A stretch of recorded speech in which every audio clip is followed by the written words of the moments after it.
Welcome to Hood Champion Boxing and Sports. In boxing, you find a way to win or you find a way to lose. No more A-side. No more A-side. Gone out the window. Canelo Alvarez, the A-side, is now Canelo Alvarez. You do what I told you, boy. Per Turki Alalshikh. So, Turki A-side Alalshikh. No more Canelo A-side Alvarez. You do what I say. No more A-side. Quite simple. Now things are getting more and more interesting, man. This is what it boils down to with old Canelito. Boom, boom, boom, boom, boom, boom, boom, boom. Canelito, man, he is trying to describe him. If Crawford is razor sharp, right? If he's Ginsu, Machete, what does that make Canelo at this point in his career? He's more like maybe an axe. Yeah, he's more like an axe, right? A hatchet. You know, not as sharp as the Ginsu, the Machete, but he's a goddamn hatchet, an axe.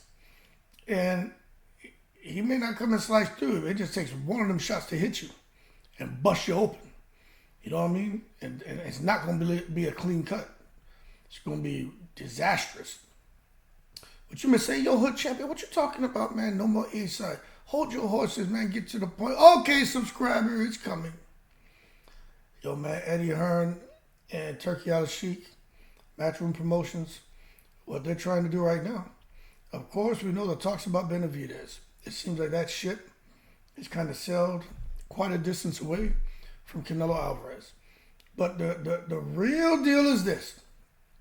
When it comes to Terrence Bud, Machete Ginsu Crawford, Southpaw man, Turki Alalshikh wants to make that fight. It seemed like he had died down, but he just breathed life back into it. And let me tell you something. This is why I'm saying Canelo's no longer the A-side. Alalshikh is the A-side. Because he's saying he's looking to offer, a huge fight purse to Canelo Alvarez. And of course, Crawford's going to get paid handsomely. You know that.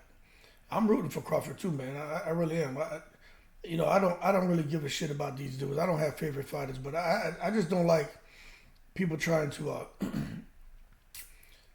block people from what they earned. And if your effort is great, your reward should be great. But when you have the way this goddamn system works and the secret society and boxing politics, where your effort's great and your reward is less than others who don't have as great of an effort as you, that shit can be discouraging. And I'm telling you that from experience and shit I went through. You know what I'm saying? So that being said, I do root for Crawford. More the last couple of years because I saw kind of the shit that he went through. Don't matter that he didn't try to grow his profile and all that, and he just prefers to be kind of on the edge and all that. And it doesn't matter. He put in the work, and his effort was greater than everyone's. His reward should be greater. But it looks like it's coming. So this thing about the catchweight, Turki Alalshikh's not playing. Now, I don't know what weight they're looking at, but Canelo has always said, if I beat Terrence Crawford at 168, right, I don't get any credit. Fighting Benavidez, he feels like, he still kind of feels like Benavidez hasn't really earned the opportunity, which to me is just a little bit crazy. But nonetheless, I'm trying to sit here and understand, right? How is Turki Alalshikh going to convince Canelo? One thing, right, is to convince him to take the fight at 168. Canelo wants you and Crawford at 168. Canelo doesn't want to already. Sounds like he doesn't want to take it. Boom, 200 million. Maybe Canelo says, no problem. Okay, but how about this? Turki Alalshikh, Canelo, look, boom, 200 million, but I'm the A side, not you. Crawford's pound for pound number one, not you. But my last name, A for Alalshikh, A side Alalshikh. You got to fight Crawford at 160. Ooh-wee.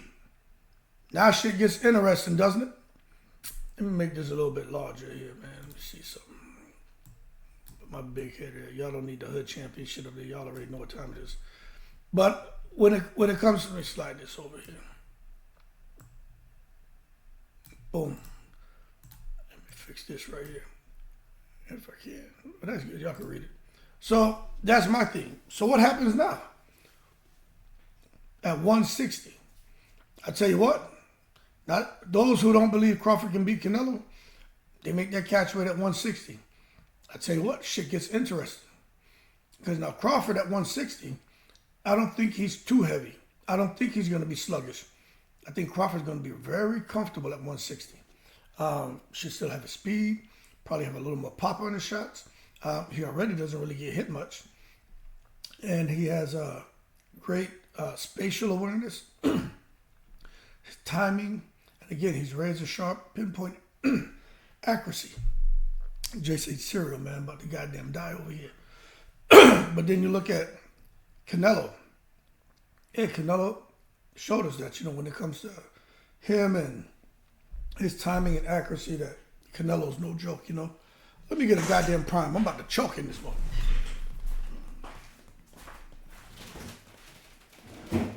I'm right here. I ain't going nowhere. God damn it. Let me drink water. Ate some goddamn cereal this morning.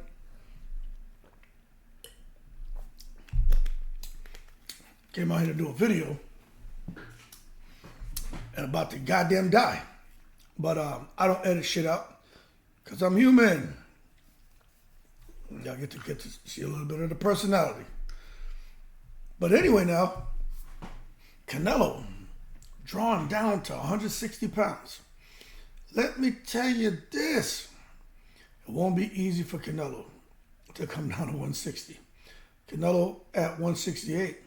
My man's built like a spark plug, you know what I'm saying? There's no fat on Canelo at 168. Canelo has bulked himself up and is all muscle. You know what I'm saying? So for him to strip off 8 pounds to fight Crawford, I just have a feeling that is just, it's going, for 200 million he may do it, but boy, he'd basically be cashing himself out. Get that 200 million just to go in there and get his ass whipped, you know what I'm saying?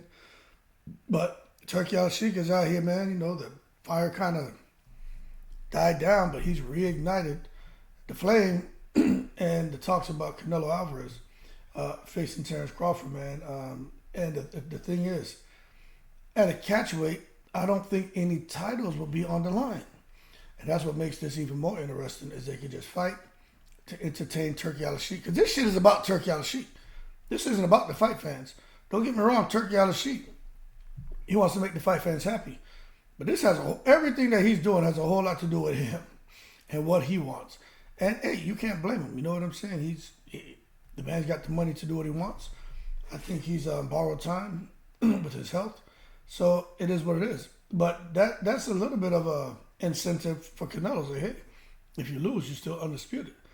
But for Crawford, since we're talking about how Canelo, it may get tough for him to accept the fight, maybe it's tough for Crawford to accept it if he's not fighting for the undisputed distinction. But at the same time, if they're going to pay Crawford like 60 million, Crawford ain't going to care about no goddamn belts. Crawford going to turn into Mayweather. They can, instead of Terence Crawford, they'll be calling him Floyd Crawford Mayweather. Because he ain't going to give a shit about no belts, boy. You going to pay him 50, 60, 70 million, Crawford going to be like, man, y'all can keep them bullshit belts. He going to get in there, he going to fight hard, and he ain't going to care. But that being said, we just got to wait and see, man. A lot going on with the big August 3rd fight card, where Crawford's about to go up there and fight Israel Madrimov. And they really want to wait and see how he does with that fight. They're taking a look at David Benavidez, seeing how he does. But I think it looks like Turki Alalshikh is leaning more to Terence Crawford against Benavidez Terence Crawford against Canelo than Canelo against Benavidez. You know why? I don't understand. I'm gonna be honest with you. I don't really understand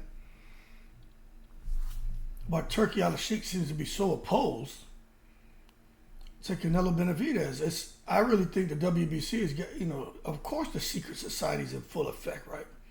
But the goddamn, I'm sure the WBC has being over there and all those guys talking with Turki Alalshikh and giving them feedback on the matches to make, I'm sure there was some kind of conversation about David Benavidez and his size and him being a better fit at 175. And I'm not saying I wholeheartedly disagree, but at this point, I just think give that man to fight. But I'll say this, I would not be surprised if Benavidez beat Canelo, but I would not be surprised if Canelo beat Benavidez and knocked him out. I just wouldn't be surprised. I'm just being honest with you. Canelo has